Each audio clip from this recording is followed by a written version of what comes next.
નમસ્કાર, હું મનીષા ઠેસિયા, અમારી યુટ્યુબ ચેનલ ગુજરાત સમુદાયમાં આપનું સ્વાગત છે। છેલ્લા કેટલાક દિવસોમાં ગુજરાતમાં જે માવઠાએ કહેર વરસાવ્યું અને જેના કારણે ખેડૂતોની જે પરિસ્થિતિ દયનીય બની, જે હાલત ખેડૂતોની બની છે તેનાથી સૌ કોઈ વાકેફ છે। કારણ કે જે પાક લણણીનો સમય હતો, ખેડૂતોના ખેતરમાં મગફળી થ્રેસરમાં કાઢવાનો સમય હતો કે પછી પાથરા પડ્યા હતા અને એ સમયે જે રીતે 8 થી 10 ઇંચ વરસાદ વરસ્યો અને ગુજરાતના ઘણા બધા જિલ્લાઓમાં જે વરસાદે કહેર વર્તાવ્યો તેના કારણે ખેડૂતોને ઘણી બધી જગ્યાએ 100% નુકસાન પહોંચ્યું છે। સરકાર તરફથી 10,000 કરોડનું પેકેજ તો જાહેર કરવામાં આવ્યું, પરંતુ એમાં પણ ઘણી બધી મર્યાદા છે। 2 હેક્ટર સુધી જ સહાય આપવામાં આવશે। 1 હેક્ટર દીઠ 22,000 રૂપિયાની સહાય, એટલે 1 વીઘા દીઠ માત્ર ખેડૂતોને 3,3500 રૂપિયા મળે, જે ખેડૂતો માટે બિલકુલ અસામાન્ય કહી શકાય। કારણ કે માત્ર 1 વીઘા ખેતીના વાવેતરમાં જે ખર્ચ થાય છે, ખર્ચ પણ સરકાર તરફથી અત્યારે નથી આપવામાં આવતો। એટલે ખેડૂતોની અત્યારે સહાય જાહેર કર્યા બાદ હવે એ માંગણી છે કે જે માત્ર થોડી સહાય આપવામાં આવી છે, જે જાહેરાત કરવામાં આવી છે, એ પૂરતી નથી। ખેડૂતોને પૂરતો ન્યાય મળી રહે, ખેડૂતોને સારું વળતર મળી રહે એ માટે સરકાર તરફથી દેવા માફી કરવામાં આવે અથવા તો જે પૂરતી સહાય ચૂકવવામાં આવે। આમ આદમી પાર્ટી તરફથી માંગણી એ કરવામાં આવી છે કે દિલ્હી અને પંજાબમાં તેમની સરકાર તરફથી જે હેક્ટર દીઠ 50,000ની સહાય કરવામાં આવી છે એ પ્રમાણે સહાય કરવામાં આવે। જો એ સહાય સરકાર ન ચૂકવી શકે તો ખેડૂતોના દેવા માફ કરે। હવે સરકાર તરફથી અત્યારે જે સહાય જાહેર કરવામાં આવી એ બિલકુલ પૂરતી નથી અને તેનો ચારે તરફથી વિરોધ પક્ષ દ્વારા અને ખેડૂતો દ્વારા, ખેડૂત સંગઠનો દ્વારા ગુજરાતમાં વિરોધ કરવામાં આવી રહ્યો છે કે આ સહાય છે એ માત્ર ખેડૂતોના નામે એક સરકારે મજાક કરી છે।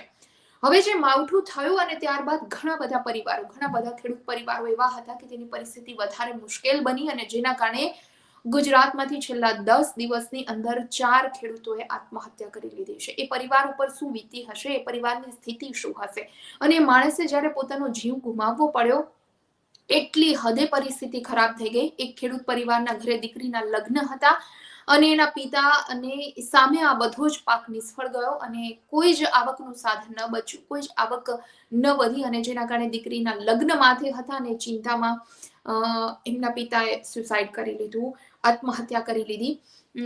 2 દિવસ પહેલા રાજકોટ જિલ્લામાં 2, વિંછિયા અને અન્ય એક જગ્યાએ 2 ખેડૂતોએ આત્મહત્યા કરી લીધી છે। આમ આદમી પાર્ટીના ગોપાલ ઇટાલિયા દ્વારા, મનોજ સોરઠિયા દ્વારા ગઈકાલે ત્યાં મુલાકાત પણ કરવામાં આવી હતી અને શ્રદ્ધાંજલિ પાઠવવામાં આવી હતી, પરિવારને સાંત્વના પાઠવી હતી અને બનતી મદદ પણ આમ આદમી પાર્ટીના નેતાઓ દ્વારા કરવામાં આવી હતી। પરંતુ સવાલ અહીં એ છે કે ખેડૂતો જ્યારે આ પરિસ્થિતિમાં આત્મહત્યા સુધીના પગલાઓ ભરે છે, પરિસ્થિતિ એટલી હદે ખરાબ હશે જ કે જેના કારણે ખેડૂતોએ આ પગલું ભરવું પડે છે, નહીતર એમનો પરિવાર એમની સામે હોય।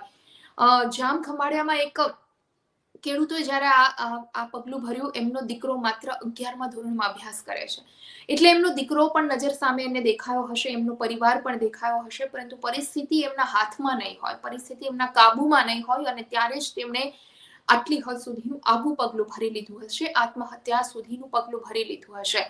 પરિસ્થિતિ વધારે ખેડૂતોની એટલા માટે ખરાબ છે કારણ કે ઘણી જગ્યાએ 100% પાક નિષ્ફળ ગયો છે અને એની સામે સરકારે સહાયના નામે શું કર્યું?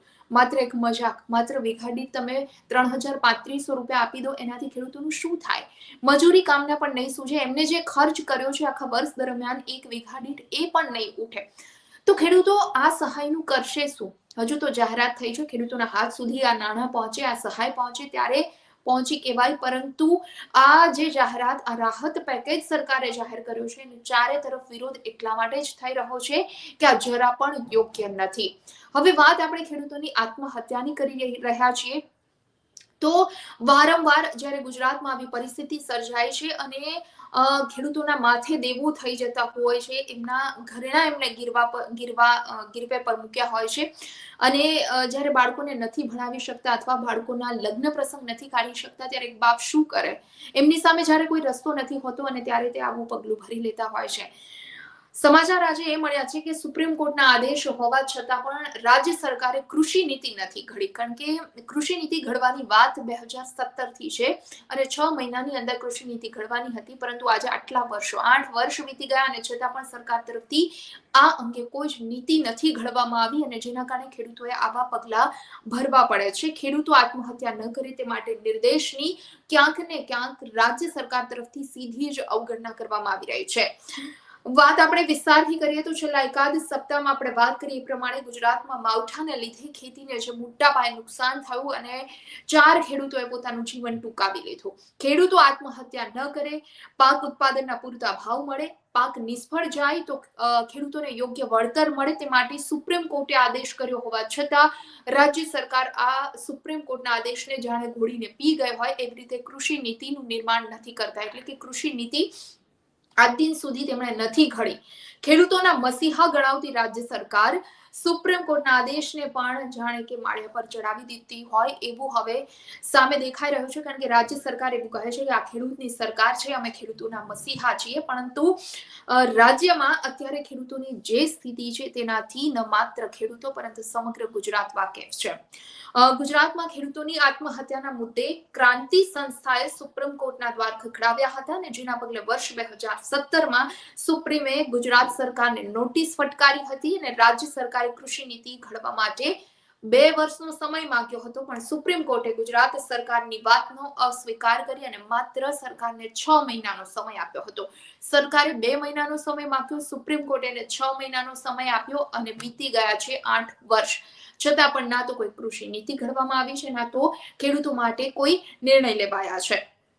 ખેડૂતોને ખેત ઉત્પાદનના પૂરતા ભાવ ન મળે, પાક નિષ્ફળ જાય તો પાક વીમા યોજનાનો લાભ મળે તેવી વ્યવસ્થા કરવા માટે દેવા માફીના મુદ્દે મુસદ્દો તૈયાર કરાશે તેવી પણ ખાતરી આપવામાં આવી હતી અને આજે માવઠાના લીધે 42,000 હેક્ટરમાં જ્યારે નુકસાન થયું છે, ખેડૂતો પરેશાન થયા છે અને ત્યારે ખેડૂતોને અત્યારે જ્યારે ખરેખર જરૂરિયાત છે અને એ જરૂરિયાતના સમયે પણ સરકાર તેમને જોઈએ એવી મદદ નથી કરી શકતી, કારણ કે જે નીતિ ઘડવાની વાત 6 મહિનાની વાત હતી અને એ 6 મહિનાને આજે 8 વર્ષનો સમય વીતી ગયો અને છતાં પણ સરકાર તરફથી ખેડૂતો માટે કોઈ કૃષિ નીતિ જાહેર નથી કરવામાં આવી.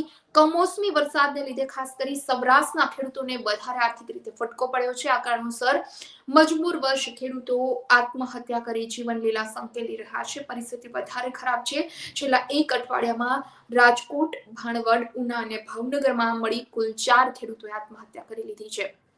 ગુજરાત વિધાનસભામાં ખુદ સરકારે સ્વીકાર્યું છે કે વર્ષ 2021ની સ્થિતિએ 16 ખેડૂતોએ આત્મહત્યા કરી હોવાનું નોંધાયું છે. આમ છતાંય સરકાર ખેડૂતો માટે નક્કર પગલા લેવા માટે તૈયાર નથી. હવે ખેડૂતો શું કરે, કારણ કે જ્યાં રજૂઆતો કરવાની હોય છે ત્યાં રજૂઆતો કરી ચૂક્યા છે, જ્યાં વિરોધ કરવાનો હોય છે ત્યાં વિરોધ કરી ચૂક્યા છે. ન માત્ર હાઈકોર્ટ પરંતુ સુપ્રીમ કોર્ટના નિર્દેશને પણ સરકાર નથી ગણકારતી અને 8 વર્ષ વીત્યા છતાં કૃષિ નીતિ નથી ઘડવામાં આવતી અને જેના કારણે આજે ખેડૂતોની એવી પરિસ્થિતિ ઊભી થઈ છે અને ખેડૂતો આત્મહત્યા તરફ વળ્યા છે, આત્મહત્યા કરી રહ્યા છે. ખેડૂતો તરફથી એવી વાત સામે આવી રહી છે કે રાહત પેકેજ તો ઠીક, પરંતુ વર્ષ 2019માં જે વીમો મળવાનો હતો ખેડૂતોને એ હજુ સુધી નથી મળ્યો, એટલે આ વખતે પણ 10,000 કરોડ આંકડો તો બહુ જ મોટો દેખાઈ રહ્યો છે, પરંતુ આ આંકડો પ્રમાણે ખેડૂતોના હાથમાં કેટલા આવવાના છે ને આવવાના છે એ પણ આવશે કે કેમ, કારણ કે વચેટિયાઓની હારમાળ છે. વચ્ચે સીધા જ ખેડૂતોના ખાતામાં પૈસા જો જમા થાય તો ખેડૂતોને સહાય મળી શકે. પાક ધિરાણ માફી, વીમો અને મગફળી ખરીદીની માંગ સાથે ખેડૂતો ચારે તરફ વિરોધ કરી રહ્યા છે. ક્યાંક કલેક્ટર કચેરી ખાતે ધરણા કરવામાં આવી રહ્યા છે, ક્યાંક મોટી સંખ્યામાં ખેડૂતો કલેક્ટર કચેરીએ પહોંચી આવેદન પત્ર આપી રહ્યા છે. ખેડૂતો માંગ કરી રહ્યા છે કે ખેડૂતો બેઠા નહીં થાય તો બજારમાં મંદી આવશે. ખેડૂતો પોતાની વેદના વ્યક્ત કરી રહ્યા છે. કિસાન સહાય યોજના ફરીથી શરૂ કરવામાં આવે, મોંઘવારીના દર મુજબ ખેડૂતોને ભાવ નથી મળતા. આ મુશ્કેલીમાંથી તો ખેડૂતો પસાર થઈ જ રહ્યા હતા, પરંતુ એમની જે ઉપજ આ વખતે હાથમાં આવવાની હતી, મગફળી કહો, કપાસ કહો, ડાંગરનું વાવેતર, શેરડીના વાવેતર કે પછી અન્ય કોઈ વાવેતરમાં જે પણ નુકસાન પહોંચ્યું છે, એના કારણે આ પરિસ્થિતિ છે. ખેડૂતો ક્યાંક અલ્ટિમેટમ પણ આપી રહ્યા છે, 12 દિવસમાં માંગણી નહીં સ્વીકારાય તો ઉપવાસ આંદોલન કરીશું. આ સિવાય ઘણા બધા રાજકીય નેતાઓ, ખેડૂત સંગઠનોના જે મસીહા કહી શકાય, જે નેતાઓ કહી શકાય, એ પણ અત્યારે રસ્તા પર છે અને ઘણી બધી ઉદાહરણો આપી અને માંગણી કરવામાં આવી રહી છે. અન્ય રાજ્યમાં આ પ્રકારે જો સરકાર ખેડૂતોને મદદ કરી શકતી હોય તો ગુજરાતમાં ખેડૂતોના મસીહા કહેવાતા એવા નેતાઓ, કહેવાતી એવી સરકાર ખેડૂતો માટે કેમ કઈ નિર્ણય નથી લેતી અને કેમ માત્ર મજાક સમાન આવું રાહત પેકેજ જાહેર કરવામાં આવ્યું છે. એટલે ચારે તરફથી વિરોધ થઈ રહ્યો છે, પરંતુ જોવાનું રહેશે હવે સરકાર આ મામલે ફરીથી એમનો નિર્ણય બદલે છે કે પછી ખેડૂતોને વધારે મદદ થઈ શકે એ પ્રકારનો કોઈ વચ્ચેનો રસ્તો કાઢે છે. દેવા માફીની વાત હોય કે પછી મગફળી વધારેમાં વધારે ખરીદવાની વાત હોય કે પછી નબળી ગુણવત્તાની મગફળી પણ સરકાર સારા ભાવે ખરીદી લે, એવી પણ ક્યાંક ખેડૂતોની માંગ છે. કારણ કે મગફળી મોટા ભાગની પલળી ગઈ છે, એટલે એની ગુણવત્તા ઓછી થાય છે. જો ખેડૂતો પાસેથી ટેકાના ભાવે આ મગફળી ન ખરીદવામાં આવે તો ખેડૂતોને આ જ મગફળી માર્કેટયાર્ડમાં વેચવા જવું પડે અને ત્યાં તેમને ખૂબ ઓછા ભાવ મળે. એટલે પરિસ્થિતિ ચારે તરફથી મુશ્કેલી રૂપ જ છે. એટલા માટે જ ખેડૂતો મદદની પોકાર કરી રહ્યા છે, સરકાર સામે હાથ ફેલાવી રહ્યા છે. ખેડૂતો ભીખ નથી માંગી રહ્યા, પરંતુ એમના હકનું વળતર તેઓ માંગી રહ્યા છે. સરકાર તરફથી જે નીતિઓ ઘડવી જોઈએ અત્યાર સુધી એ નથી ઘડાય અને જે જાહેરાતો થઈ છે એ પ્રમાણે પાક વીમાની જાહેરાત હોય કે અન્ય સહાયની જાહેરાત ઘણી બધી જગ્યાએ હજુ વર્ષોના વર્ષો વીતી ગયા છતાં પણ એ સહાય હજુ સરકાર ખેડૂતો સુધી નથી પહોંચાડી શકી. એટલે આ વખતે પણ ખેડૂતોને ક્યાંક ને ક્યાંક ડર છે કે સર્વે બાદ રાહત પેકેજ તો જાહેર કરી દેવામાં આવ્યું, પરંતુ એના નાણાં અમારા સુધી પહોંચશે કે કેમ. અત્યારે શિયાળુ પિત્તનું વાવેતર શરૂ થઈ ચૂક્યું છે. વરસાદના કારણે આ પિત્તમાં પણ એટલે કે આ વાવેતરમાં પણ મોડું થયું છે.